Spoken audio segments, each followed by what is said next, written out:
Hey there! If you've clicked on this video due to the thumbnail, I have to disappoint you. I'm not going to talk negatively about Super Mario Odyssey. I love that game. I'm only going to tell you why you should have played Super Mario 3D World before you have the right to crave a new Mario 3D game. So, Super Mario 3D World. It's one of those games that quietly sat on my shelf for years. I only just recently gave it the attention it deserves. I bought the game in 2014, together with Mario Kart 8, New Super Mario Bros. U, and Super Smash Bros. U. I simply barely touched 3D World, and boy oh boy, do I regret that choice. I bought a new OLED screen, and I wanted to test the colors. When I'm thinking of a colorful game, I think of Mario games. So I fired up 3D World and started to actually play the game. I kept playing and playing until I reached a point where I really got sucked into the game, and before I knew it, I reached World 7. The game looks really great.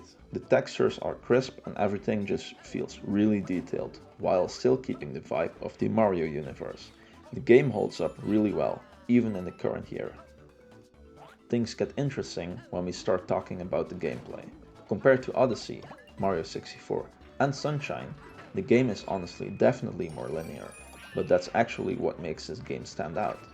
You'd expect the standard world theme approach, which Nintendo has been using for years now, the boring grass, desert, water, snow, etc., and the overworld in 3D World might set that expectation. But then when you start playing the levels, they're wildly different. Each level brings something totally new to the table. And now that I've played Super Mario Odyssey, I can see how many ideas in Odyssey actually started right here in 3D World. From environmental mechanics to power-up experimentation.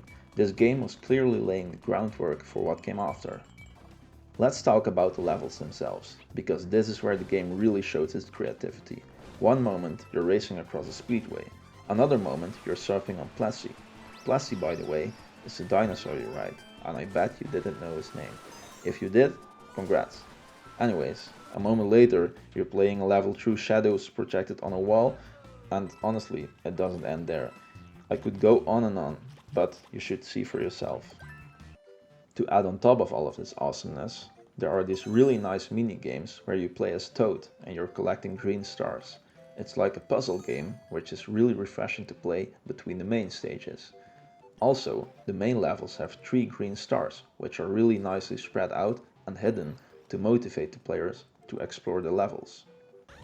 The game offers a nice variety of power-ups, which gives the player the option to use different strategies based on the current power-up that's in use. The cat suit is the one you will be using the most, and other power-ups like the double cherry are really fun to play with. Then there is also 5 characters, where one of which is an unlockable. I won't throw any spoilers, just in case. Each character has a different moveset which allows the player to replay levels or to use a different strategy when a level is really tough to play. The only downside with these characters is when playing multiplayer. Everyone is playing a different moveset, which can be fun at times, but can also be a little bit unfair. Now we're talking about multiplayer anyways, this is the part which is really the most fun to play in this game. Unlike many games which are made these days, 3D World offers a nostalgic couch co-op play which is really chaotic at times, but it's really fun to play together. You can play with each other or against each other, and when completing a level it shows which player has collected the most points. It's a fun gimmick which really gives the game an extra dimension if you want it. So, what can we conclude today? Super Mario 3D World is an underrated Mario game, which has suffered a lot from the weak sales from the Wii U. The game has been partially revived due to its re-release on the Nintendo Switch. However, it felt quite unfair this game costed $60 when it was released for the Switch in 2021. $60 for a game which is 8 years old, that's just not fair in my opinion. Unfortunately, that's something the game industry is doing a lot, and I should make a video about my concerns with the current gaming industry.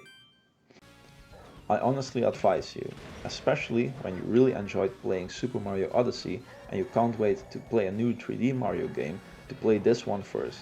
Yes, I'm also looking forward to the new 3D Mario game, since Odyssey has been released almost 8 years ago.